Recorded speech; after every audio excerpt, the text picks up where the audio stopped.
ഇതാണ് വാഗമൺ. എത്ര കണ്ടാലും മതി വരാത്ത ഇടുക്കിയുടെ മനോഹരമായിട്ടുള്ള കൂളിംഗ് പ്ലേസ് തന്നെയാണ് ഇതും. കാരണം മിനി മൂന്നാർ എന്നാണ് ഇതിനെ അറിയപ്പെടുന്നത്. നമ്മുടെ മൂന്നാറിലെ അതേ ക്ലൈമറ്റൊക്കെയാണ് ഏകദേശം ഇവിടെ ഉള്ളത്.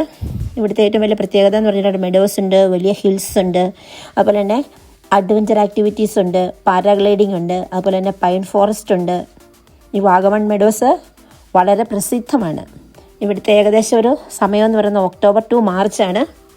ഈ സമയത്ത് വരികയാണെങ്കിൽ നമുക്കിവിടുത്തെ ഈ മനോഹരമായ കാഴ്ചകളൊക്കെ വലിയ മൂടൽമഞ്ഞിൻ്റെ ശല്യമില്ലാതെ ആസ്വദിക്കാൻ സാധിക്കുന്നതാണ്.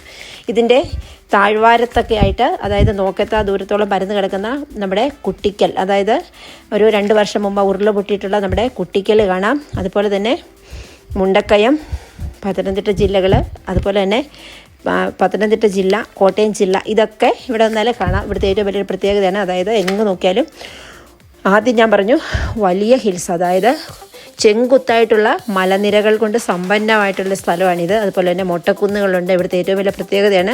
പിന്നെ ഇവിടുന്ന് അപ്പുറത്തേക്ക് പറയാം പൈൻ ഫോറസ്റ്റ് ഉണ്ട്. ഇവിടുത്തെ ക്ലൈമറ്റ് വളരെ ബ്യൂട്ടിഫുള്ളാണ്. അതുപോലെ തന്നെ നമ്മൾ ഒരു ചെറിയ പാസ് കൊടുത്താൽ മതി. ഇവിടെ വന്നു കഴിഞ്ഞിട്ടുണ്ടെങ്കിൽ നമുക്ക് ഈ ഭംഗിയെല്ലാം ആസ്വദിക്കാവുന്നതാണ്. ഇവിടുത്തെ പാരാഗ്ലൈഡിങ്ങിന് 4500 രൂപ അവർ ഈടാക്കുന്നുണ്ട്. പാരാഗ്ലൈഡിങ് പോലെ തന്നെ ഇവിടുത്തെ മറ്റ് ഒരു ആകർഷണ കേന്ദ്രമുണ്ട്. നമ്മുടെ ഗ്ലാസ് ബ്രിഡ്ജ് ഏഷ്യയിലെ 2ാമത്തെ സംഭവമാണല്ലോ.